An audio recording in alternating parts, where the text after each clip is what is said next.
Jerry Anderson is with us today live. Hi, Jerry. Welcome here. Scott. All right. Awesome, man. Cool. I can shake your hand right here on TV. All right. Sweet. So welcome to the show. This is awesome. It's a privilege for me to have you as my guest. And Jerry, you have succeeded in a lot of ways, but you're incredibly humble. And I just know that about you because I've had the opportunity to get to know you. And part of the reason why I know you, Jerry, is because I am a Global Priority Certified Trainer. So I was certified with the Global Priority Certified Values and Principles a few years ago, and I have to tell you that I've been using those very frequently in my coaching with lots of clients and with incredible success. Wonderful, Scott. Well, they're there to be used for sure. Yeah, definitely. So we're going to get a little bit more into what you do with Global Priority in a bit, but we're talking today about the principle of commitment.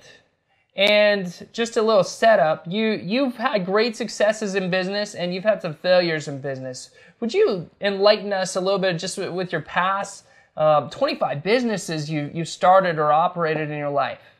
Right. So, yeah. Yes, Scott, it wasn't always like that. I mean, people look at me today and they say, oh, wow, you've started all these businesses. And yeah, I have, but I've had a lot of failures too. I think back some 30 years ago, 35 years ago, close to 40 years now. Yeah, wow, time flies. So close to 40 years ago, starting my first business, I remember like it was yesterday, the first business, and of course it failed. And so then I talked my wife into the second business, and I went into the second business, and it failed. Now that business took everything. I mean, I know about loss. I know about taking the house, the car, the furniture, everything in life that I thought was so important. And I remember now, a couple of years later, of talking to my wife. Her name is Jerry. We've been married 44 years. I remember talking to Jerry, one more chance, honey. Let me try it one more time. And that was probably the hardest sale, was the third time with her.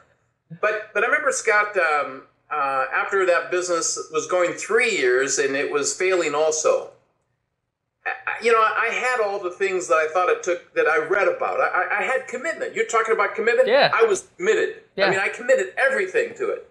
I committed time and resources. And John Schrock, our founder of Lorette, told me at Global Priority, he said years ago, he said, when you go into business, it's a season that you got to pour everything that you have into it.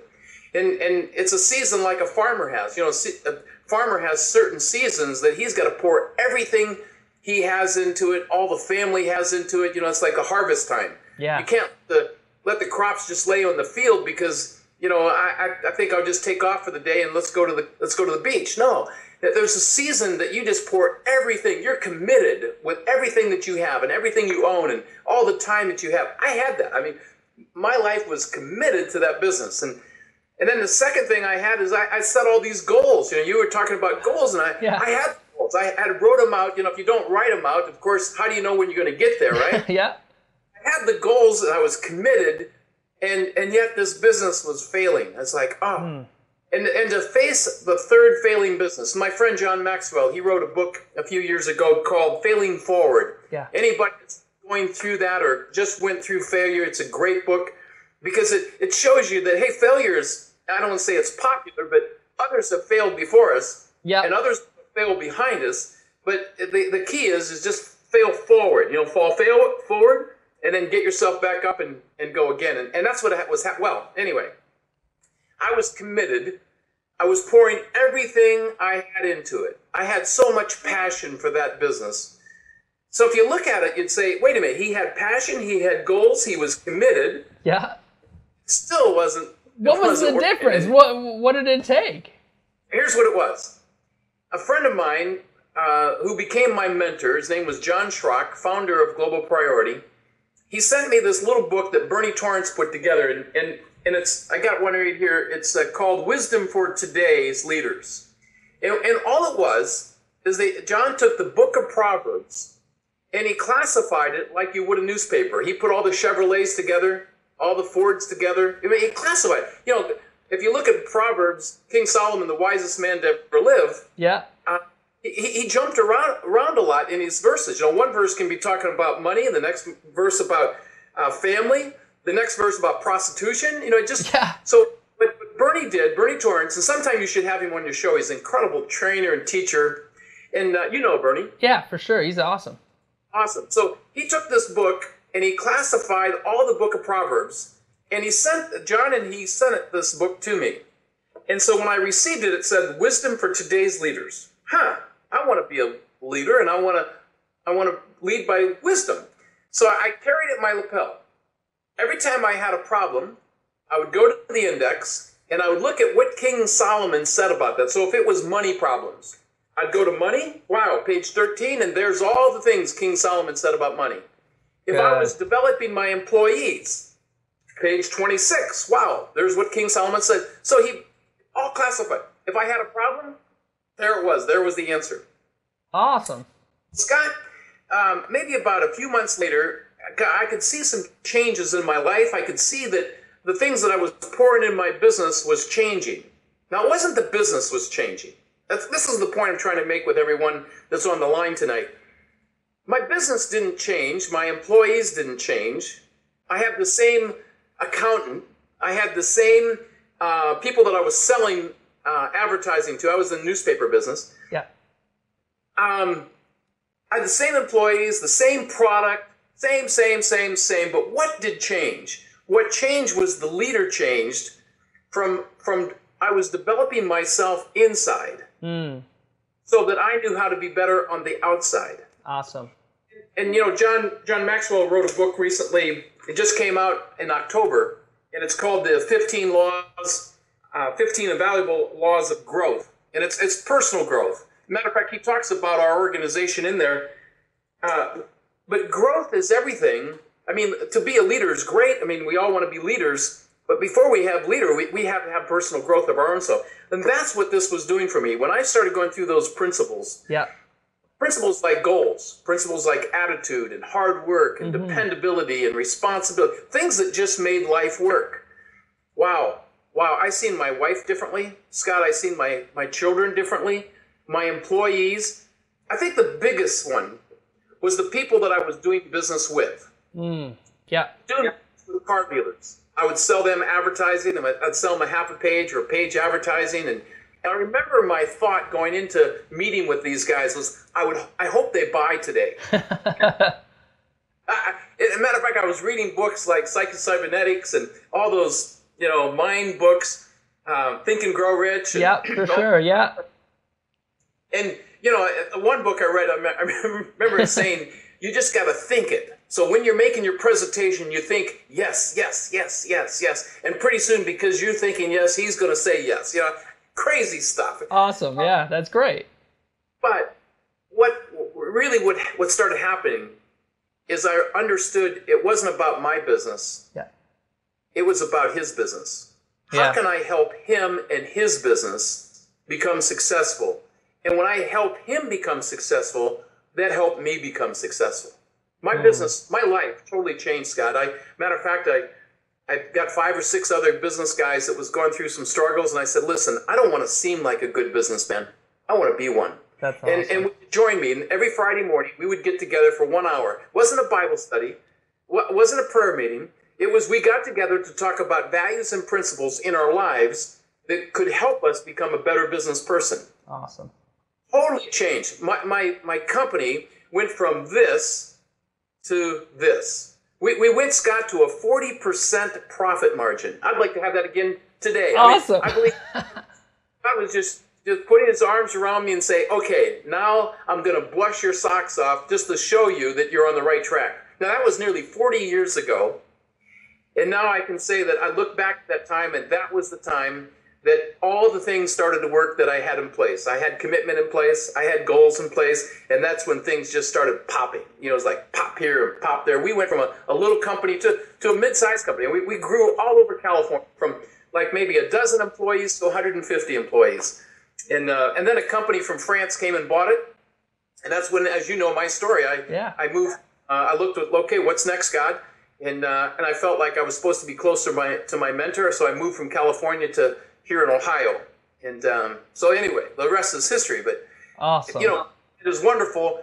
But, it's like we first of all, we need to develop ourselves and be committed about developing ourselves. I think I was reading John's book, his recent book, Maxwell, and it talked about the commitment of every day. You know, and you look at the success of his, and those who don't know John as a writer, he's wrote, I think, like 70 books. He's the #1 author in leadership in the world. And John, I know his life. I know that every day he does like 5 things every day, the same things. And every day he tries to add value into people's lives. Every day he's reading and researching and trying to do personal growth. Every day he files all the information that he's reading that says, oh, that's good. Oh, that's good. Oh, that's good. Every day. So his success, he tells me, he said, Jerry, my success is every day I do 5 things. I read, I file, I talk to people to learn from them, I try to add value into others, and there's one other thing he does. Everybody has 5 different things, but he said it's like chopping a tree down. He said, you know, if every day I go out and I take 5 licks at a tree, someday that tree is going to fall down. It sure is. Yep. He said, I think it's the same way.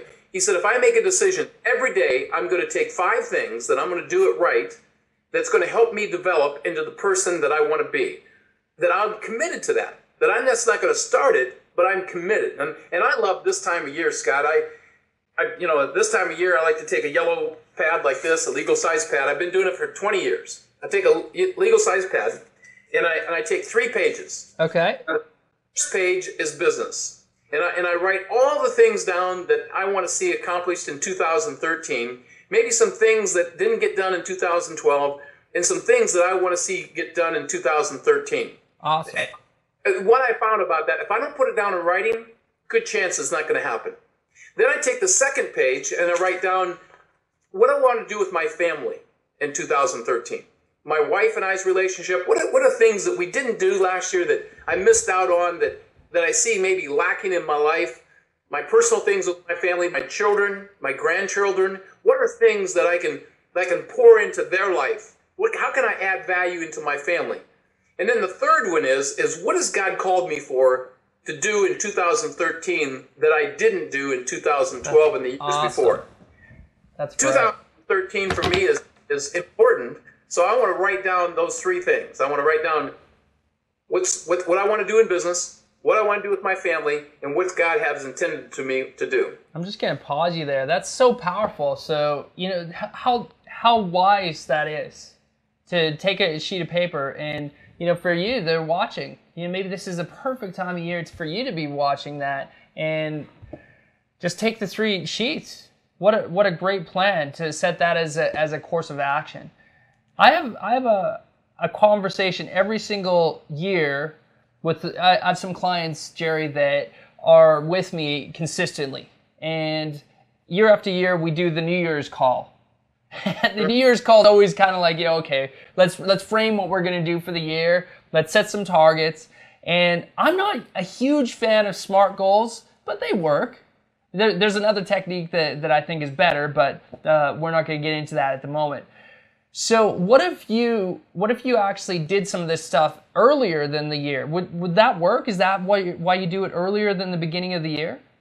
Well, I do it because, I don't know, we're so prone to it. After the first year, I'm going to go on a diet. After the first year, I'm going to go to the gym. After the first year. So I don't know if that's what took me there, but for years now I've been doing that. And what I'll do is, like, once a quarter, I'll pull that yellow pad out and I'll take a look at it to say, okay, what are some of the things get me back on track? And then I'll follow through and make sure I'm leading. Now, what is surprising to me, it's kind of surprising, is how at the end of the year that stuff has come about. And you know, the Bible tells us to put it down in writing, to set your goals. I mean, God has been pretty clear about that and say, hey, if you don't put it down in writing, why do you think it's going to come about? If you put it down in writing, you are able to watch it come about. And then what that does, Scott, is help us build for next year. Mm-hmm. So 2013, when I'm sitting in December, I can look and say, wow, God, you did this. Look at this. Look at my family. Look at my business. Look at all the things that we accomplished. Oh, my goodness, I can give him praises. 1.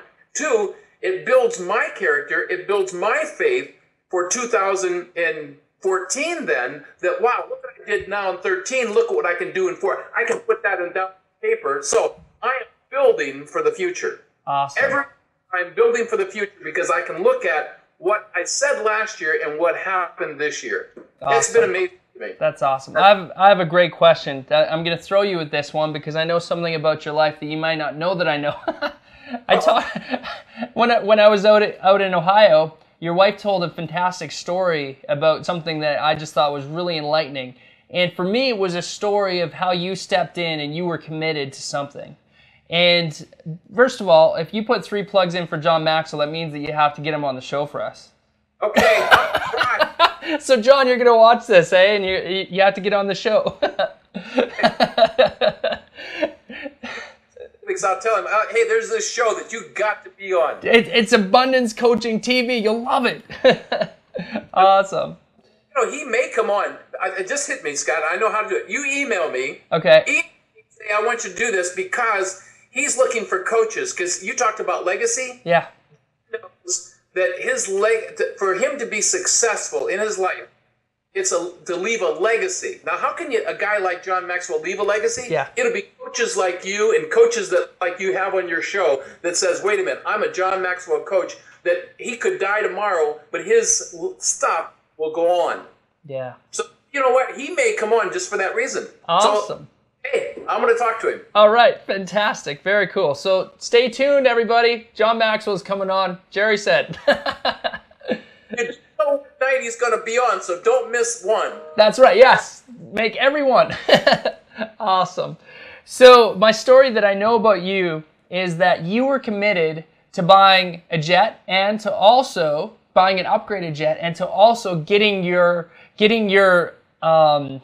what is it? Your ticket, your license? Yep. To actually do that. But you had to do it in such a tight time frame. You had so many days to do it. And my understanding from Jerry, your wife, is that you got to fly with John Travolta and some other people during that process. But what she told me is that you had set your mind on what you wanted, and there was no way that you weren't going to get that. Okay. Do you want to share that story? I would love to. Now, it starts by a couple things. Number one, I've been a pilot for 15 years. Never thought in the world that I would be a pilot of a jet or ever own a jet. Okay, so let's clarify that first. Number one is jets were out of my picture, way out there. This is never going to happen. And I got to tell you first is that God had a plan for me. God had spoke to me 4 years ago, 2 years before I even seen a jet, that I'm going to buy you a new jet. And that sounds crazy, but I was at a meeting, Scott, and I can only tell you the short version. Short version is a guy walked up to me and said, hey, there's 4 things I want to tell you about. One was this, and that was true. I didn't know how he knew that. Secondly, I had some lawsuits against me, and he said, hey, you got some lawsuits against you, and they're going to be taken care of. Don't worry about them. Third thing, hey, you got somebody stealing from you in your company. And I found out 3 months later I had someone stealing from me. Fourth thing he said is, hey, you bought 3 buildings, and you've been worried about why you bought those 3 buildings. God knows why you bought them. They're going to be fine. It's like, so the last thing he says, then God's buying you a new jet. Now, the reason I say that to everybody, and a lot of people may say, hey, this guy's crazy that you got on your program tonight. I'm just telling you the facts. Yeah. The facts is that someone told me that had a credibility with me that God was going to do this. Now, that made it a little bit easier when 2 years later, some guy calls me on the phone and says, hey, I want to buy your old airplane. Oh, wasn't for sale, but okay. 2 hours later, a guy calls me and says, hey, we're selling these jets, and we bought 40 of them. 2 of them's coming in this month, and we can only use 1. We'll give you a deal that you can't refuse on it. I'm not looking for one. Now, this guy called me out of the blue. 2 hours after that, a company that had owed me millions that I never thought that I would ever see, wasn't counting on it, called me and said, by Wednesday, you're going to have your money. So in 6 hours, Scott, I sold a plane, bought a plane. Now, that's the plane story. I don't know if my wife told you that, but it's like, that gave me the belief that I could do it. Okay. Now I'm at school. I'm going through this. This is where I met, you talked about John. I met John Travolta there in school. He's in jet school, just like I was at jet school. Yeah. I am committed to school. Scott, I am studying my brains out. I've got flashcards, trying to memorize all this stuff. I am, listen, if there's anybody that doesn't deserve to be in a jet, hey, I had a hard time getting through high school. And my wife is with me, Scott, and I put this on memory cards, flashcards. She's going through the flashcard. In 2 nights, she memorizes everything. Now, how could she remember that? I know nothing. And she's got every one of them. I got 100 flashcards, and she's memorized every one of them by the second night. And this is not fair. Anyway, the 7th night, Scott, I'm on the floor crying out to God. What did I do? Oh my goodness, I sold my plane. I got a plane that I can't fly. I can't do this. Poor me. Now, about that time, my phone goes ding. It's a text. And what goes through my mind is, oh, God's texting me. I mean, that's truly what I thought. Now, we got people out there, Scott, to listen to this, think this guy you got on tonight, Scott, is crazy. Anyway, It's a text from Ohio Christian University. And here's the question they ask. Do you know anybody with a jet? Now, Scott, I'm laying on the floor crying. What did I do? And now about this, and someone texts me about, do you know anybody with a jet? Yeah, why? Is my answer. The university says, well, we have an opportunity to get in Mike Huckabee into our university, but only if we can get him a jet ride from here to New York City in October. Now, this is in July. Now, I've always wanted to meet Mike Huckabee. I've respected him. I love his programming. He was a pastor. He was the Arkansas governor. He ran for president a term back. He's a great man. And I always wanted to meet with him. And it's like, here's what it is. When you're doing what you're called to do, yeah, and many of your listeners are called to be in business. Yeah. Business is a calling. It's no different than being a pastor. It's no different than being a school teacher. If you're called, hey, you're called to be in business. Now, I was called at that moment to be a pilot because God said, ding, do you know anybody with a jet? Well, yeah, I got a jet. Why? Fly Mike Huckabee. Oh, yeah. What that did for me, it gave me hope, belief, and inspiration that, yes, I can do this. Yeah. That's what goals are so important. When we write down things and they come about, it gives us hope, belief, and inspiration that the next goal that we set, that we can make it, we can accomplish it. It's awesome. What happened with that jet, for me to get my typewriting, to be able to fly that thing, only God does that kind of stuff. I want to say to all your viewers, Scott, the mind is developed incredibly. We are gifted. Yeah. We are gifted as people. That there is nothing that we can't accomplish once we set our mind to it. If we're committed, we set our goals, and we can start to believe that we can do that, whatever that is, you watch our mind carry out that procedure. That's awesome. If it's not believable, then of course it ain't going to happen. But it's got to be believable, achievable first. I mean, we heard all those words from all the great book writers of the past, Think and Grow Rich and all that stuff. No, it is so true. Our minds can accomplish so much if we just have belief. We have the heart that, hey, we can do this. Yeah.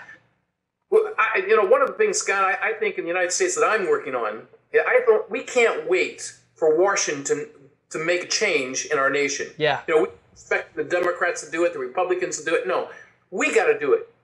We here in the United States, we in Canada, we in Mexico, we around the world. If we're going to change our nation, it's going to be you and I doing it. It has to be, yeah.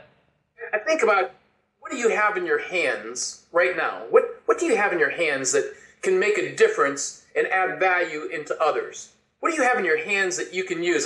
So many times over the last 20 or 30 years, Scott, I'd come back from 20 years now. I've been traveling around the world teaching values and principles into the workplace. We call it a ministry. You may call it we work with governments. We train 400,000 military folks in Colombia. Yeah. We're with the Supreme Court in Guatemala training judges and attorneys, and what we're training is bringing values to the workplace. And I was in Brazil recently. We're working with the Department of Justice there, the Department of Education, Yeah, this is like the Minister of Education, the Minister of Justice, the Police Academy, which they have 500,000 policemen throughout the country. And the guy that brought me there, Scott, I think this just goes right down to show commitment. Yeah. The guy there was searching for something on the internet to change his life. He's seen his wife and him and his teenagers going like this. And he's searching for something he could bring into the family, and he came alongside of globalpriority.org. I've got to pause you right there, Jerry, because there's something that hit me for somebody that's watching there. It's like an inspiration. There's something that you just said that might have struck a chord with you.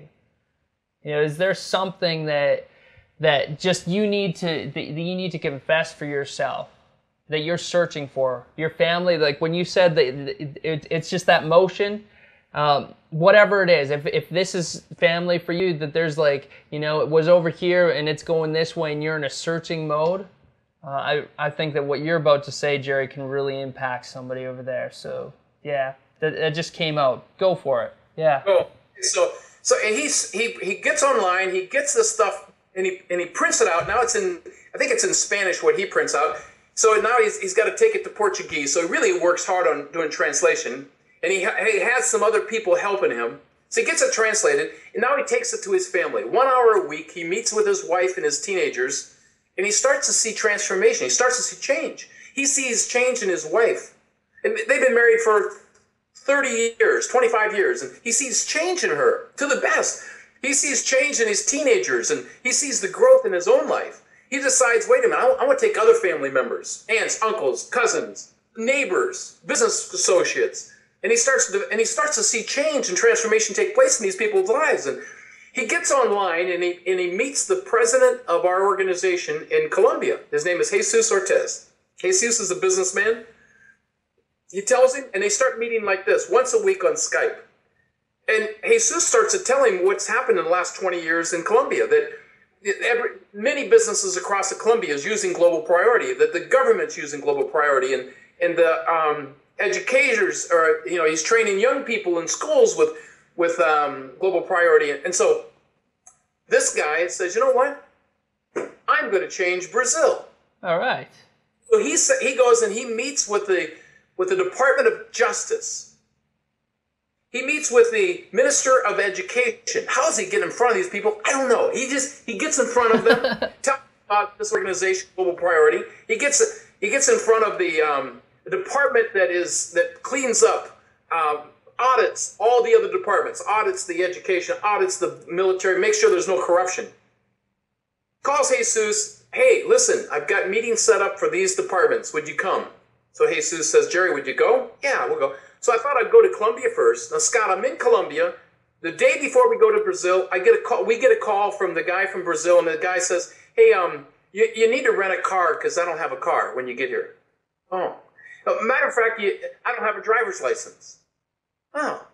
Wait a minute. You don't have a car, you don't have a driver's license, and you're going to bring us, and we're going to talk to the Minister of Education for Brazil?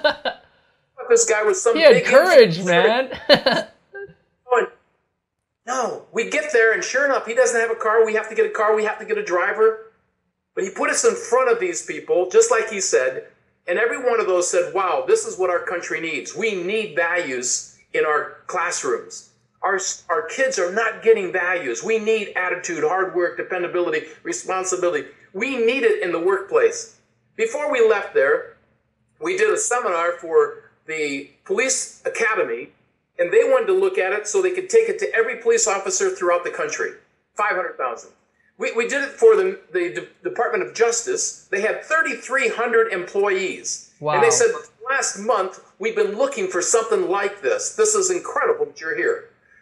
The Department of Minister of Education said, we've got to have this in the schools. And the audit team said, we need to audit, but not only do we want to spank somebody, fine them for being corrupt, but then we want to have them go through something so they can change their life. So this is exactly... Now, the point I'm trying to make with all this is this. What do you have? And I'm talking to Scott's audience. Yeah. What do you have? What do you have? What do you have that you can use to take whatever it is that God has placed in your heart? Whatever whatever it is that you think is so big, it's not too big. When you have a passion, you're committed, and you set a goal and you put it down in writing that this is what I want to do. You watch that come about. I can tell you story after story. When people get committed and when people have a passion and they become believable themselves, you watch transformation take place. Oh, man. Unbelievable. You're on fire. You're on fire. What do you have in your hands? No excuses. That's right. It's like, do you have influence in your hands? Do you have leadership? Do you have the gifts of help? What do you have? Do you have a crazy vision or dream? Is there something in your hands? What a great question. So, yeah. And I loved how you reframed it back for the audience to stop and ask themselves what they have in their hands. So probably they're stewing on that question. Usually people do. She's like, okay, well, I got something in my hands, Jerry. Okay, I'm picking up what you're throwing down. I understand. There's something in my hands. But really, how do I get this that I have in my hands, my passion? And how do I actually see my passion and make it a reality? Can you weave somebody through that? Like, how do you really do that? From passion, I got something in my hands, to reality. How do you weave somebody through that? Okay. It first starts, I believe, with really understanding and starting at the bottom. Sometimes we always want to start at the top. You know, I'm this, so I want to conquer this. I'm going to start at the top, and maybe that's where God will take you. Maybe God will open that door for you. But I think of a guy that I met some years ago. He was a Colombian, and he was struggling like I was struggling in business, got a hold of these values, global priority, changed his life, changed his family, changed his business, became very successful. We lost contact with him for a few years, Scott. And I heard that the guerrillas in Colombia, this is about 5 years ago, because of his successes, was trying to kidnap him to be able to take his stuff, to get ransom. So he ran for his life, and he ran to Michigan, as far as he could go up in Michigan. Now you say Michigan. Now I met him at my hotel where you've stayed, Scott. Yep. I met him at the hotel, and he had orange hair. Here's a Colombian with orange dyed hair. And I see him, I thought, man, that guy looks familiar.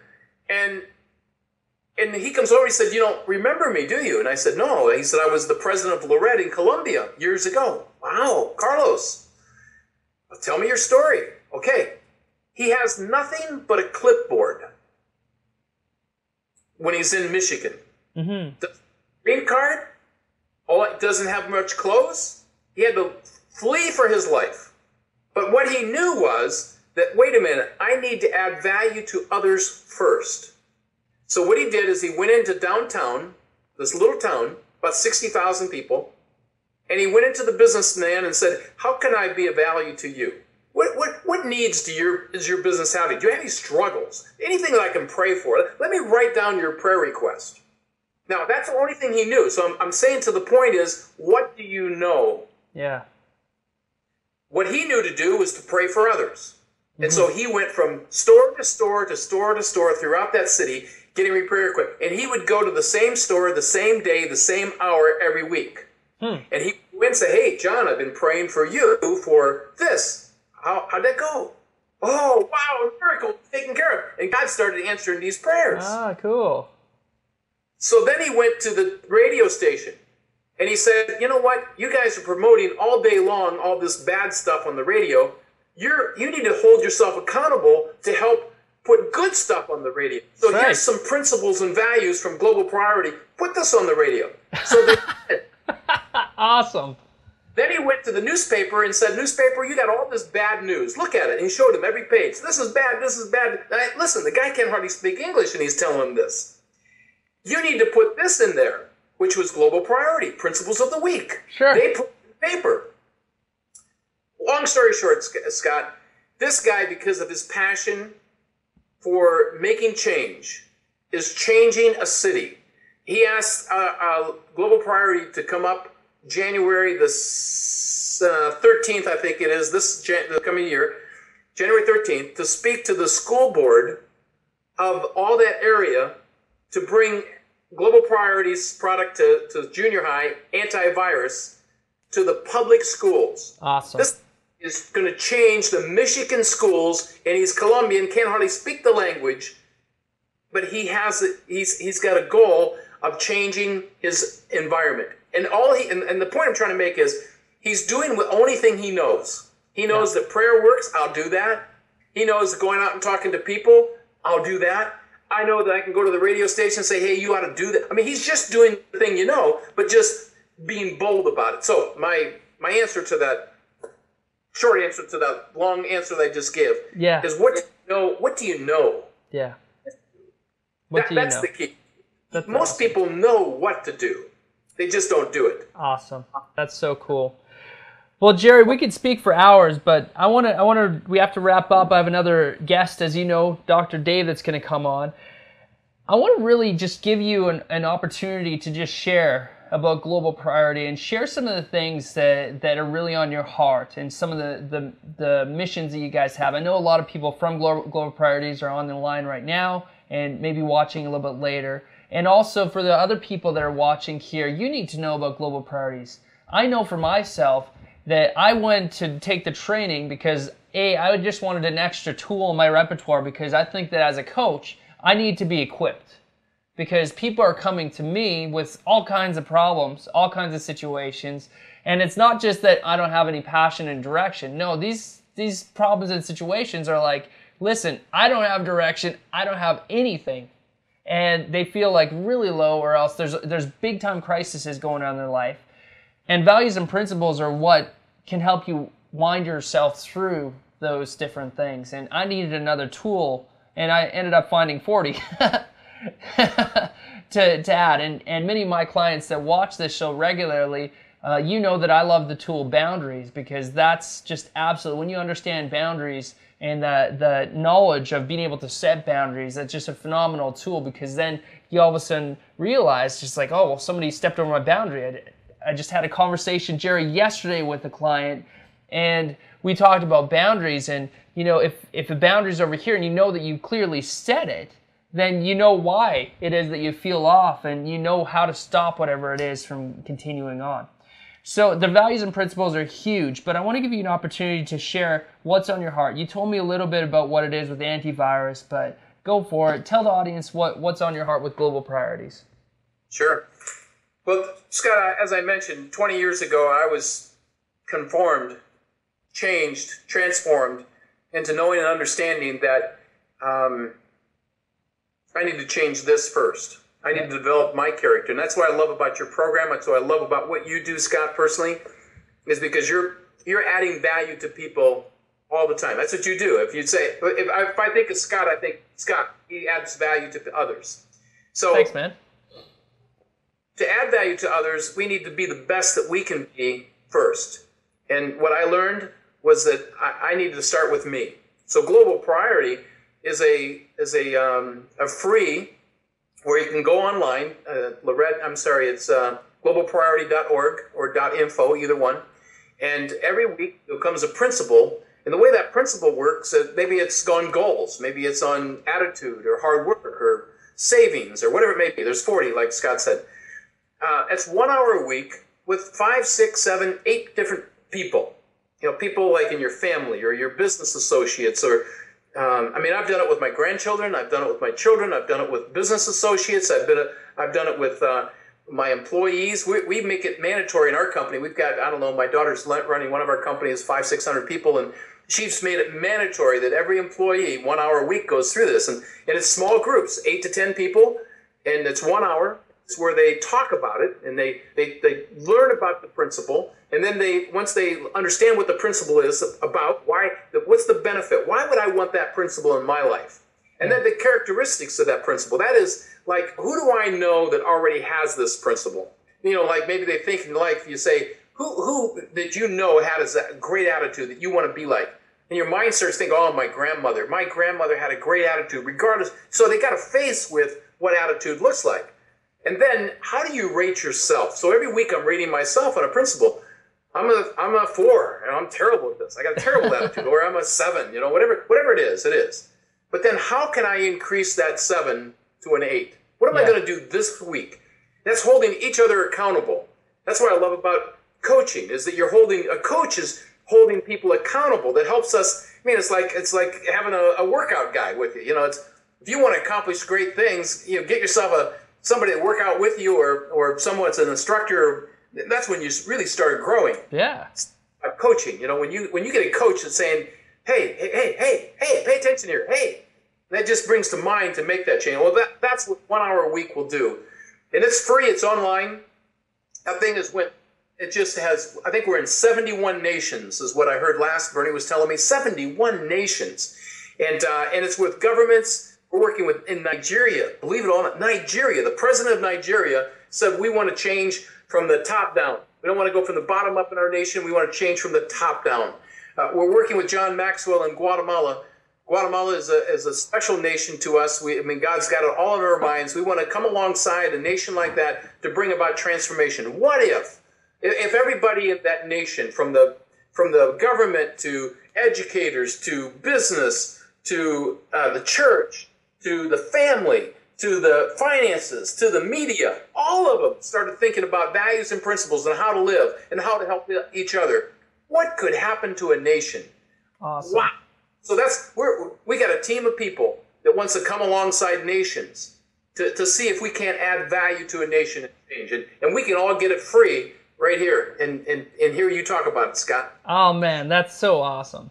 Scott, I wanted to say, too, is that because of that, about 10 years ago, we got involved in universities. We're in some large university. One university is Central America. It's 155,000 students. Another university is 65,000, where 65,000 students are required to be able to graduate. You have to have one semester of these principles. They've seen the success of that off the chart. Well, that encourages us to take it into junior high and senior high. Yeah. So in Colombia, 5 years ago, we started a project called Antivirus, and it's bringing values and principles to the classroom. And just this year, here in Northeast Ohio, we've got 8 public schools that's taking one semester through the year at 6th grade through 8th grade, bringing values to the classroom. We're seeing getting rid of the bulliness. We're seeing adding value.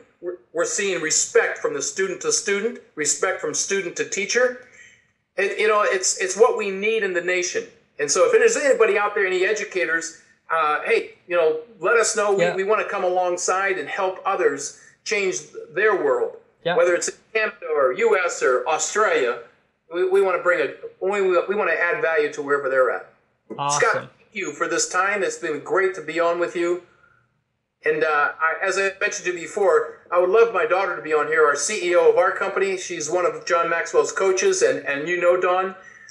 She does a whole lot better about this stuff than I do. You talked about the sore subject that I have, and that's boundaries. Entrepreneurs don't like boundaries. It's like, hey, let's go, you know. But when a company gets to growing, you've got to have boundaries, and that's why I backed out. It's one of the reasons I backed out of my company. God's taken me to other places, and I'm doing stuff all over the world. But Dawn brought boundaries to our company, which made it a much stronger company. And so when you talked about boundaries, her and I were just talking about it today. It's like, oh yeah, you have to keep on reminding me. And now tonight, you got to talk about boundaries. You know what? That's for me. That's the principle that I've brought up more than any other principle in my coaching. So and you know what? I'm sure that there's a few people that are on right now. It's like, yeah, Scott, I know we talked about boundaries. That's right. That's awesome. Well, Jerry, it's been a pleasure. I got to have you on the show again. This was just way too rich. We could have talked for 2 hours here, but it's been such a pleasure having you on this show. Thank you, Scott. Thank you for all your viewers, and I really appreciate what you're doing. We need more of this across the country and across the globe. Yeah. Thank you. You know what? I said it earlier, but subscribe to the updates, because really this is life coaching TV that makes a difference.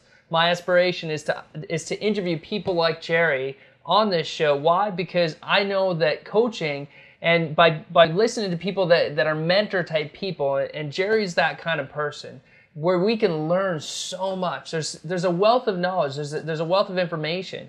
And once again, Jerry, I told you next week this is about legacy. And legacy, like, are you leaving a legacy behind? So you'll get updates when you subscribe by email with topics like leaving a legacy and creating an abundance mindset and things like that that are really powerful. So thank you again, Jerry, and we're gonna have to leave now, but we'll have you on again. Hey, and you talked to Dr. Dave tonight. Tell him Jerry said hello. You're getting the best here. All right. He has got it together. He is touching the world right from Dover, Ohio. He sure is. I look forward to interviewing him. All right, buddy. Catch you later. We'll talk soon.